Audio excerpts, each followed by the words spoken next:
नमस्कार दोस्तों, आपका हमारे चैनल पर एक बार फिर से हार्दिक स्वागत है। आज हम शिव रक्षा स्तोत्र सरल हिंदी भाषा में लेके आए हैं। अगर आप शिव रक्षा कवच स्तोत्र का पाठ संस्कृत में नहीं कर सकते हैं तो भगवान शिव के इस स्तोत्र का पाठ सरल हिंदी भाषा में भी कर सकते हैं। चलिए अब हम शिव रक्षा कवच स्तोत्र का श्रवण करते हैं। इस शिव रक्षा स्तोत्र मंत्र के ऋषि याज्ञवल्क्य हैं, देवता श्री सदाशिव हैं और छंद अनुष्टुप हैं। श्री सदाशिव की प्रसन्नता के लिए शिव रक्षा स्तोत्र के इन जप में इनका विनियोग किया जाता है। देवाधिदेव महादेव का यह परम पवित्र चरित्र चतुर्वर्ग अर्थात धर्म, अर्थ, काम और मोक्ष की सिद्धि प्रदान करने वाला है। यह अत्यंत उदार है तथा इसकी उदारता का कोई पार नहीं है। साधक को गौरी और विनायक से युक्त अर्थात 7 हैं जो त्रिनेत्रधारी तथा 5 मुख वाले हैं। उन 10 भुजाधारी भगवान शिव का ध्यान करके शिव रक्षा स्तोत्र का पाठ करना चाहिए।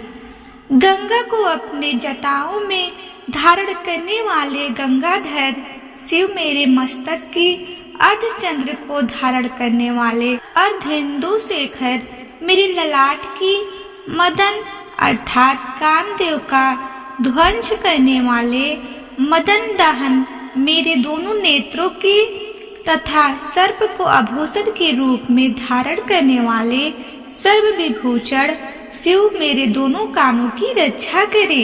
त्रिपुरासुर का संहार करने वाले पुराराती मेरे नाक की, संपूर्ण जगत की रक्षा करने वाले जगतपति मेरे मुख की, वाणी के स्वामी वागीश्वर मेरे जिह्वा की तथा नीलकंठ मेरे गर्दन की रक्षा करे।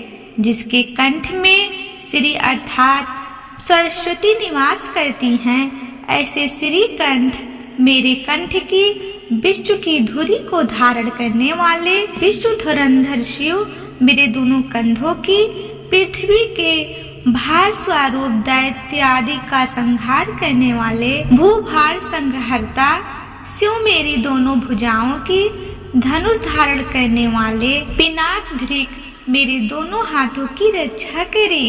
भगवान शंकर मेरे हृदय की और गिरजापति मेरे जठर देश अर्थात पेट की रक्षा करे। भगवान मृत्युंजय मेरी नाभि की रक्षा करे तथा व्याघ्र चर्म को वस्त्र रूप में धारण करने वाले भगवान शिव मेरी कमर की रक्षा करे। दीन दुखियों और शरणागतों के प्रेमी दीनार्थ शरणागत वत्सल मेरे समस्त हड्डियों की, महेश्वर मेरे उरुओं की तथा जगदीश्वर मेरे घुटनों की रक्षा करे। जगतकर्ता मेरे जंघाओं की, गणाधिप दोनों टखनों की, करुणा सिंधु दोनों चरणों की तथा भगवान सदाशिव मेरे दोनों अंगों की रक्षा करे। जो धन्य साधक कल्याणकारिणी शक्ति से युक्त इस शिव रक्षा स्तोत्र का पाठ करता है, वह समस्त कामनाओं का उपभोग कर अंत में शिव को प्राप्त होता है। त्रिलोक में जितने ग्रह भूत पिशाच आदि विचरण करते हैं, वे सभी इस शिव रक्षा स्तोत्र के पाठ मात्र से ही तत्क्षण दूर भाग जाते हैं। जो साधक भक्ति पूर्वक पार्वती पति शंकर के इस अभयंकर नामक कवच को कंठ में भक्ति के साथ धारण करता है, उसके अधीन ये तीनों लोक हो जाते हैं।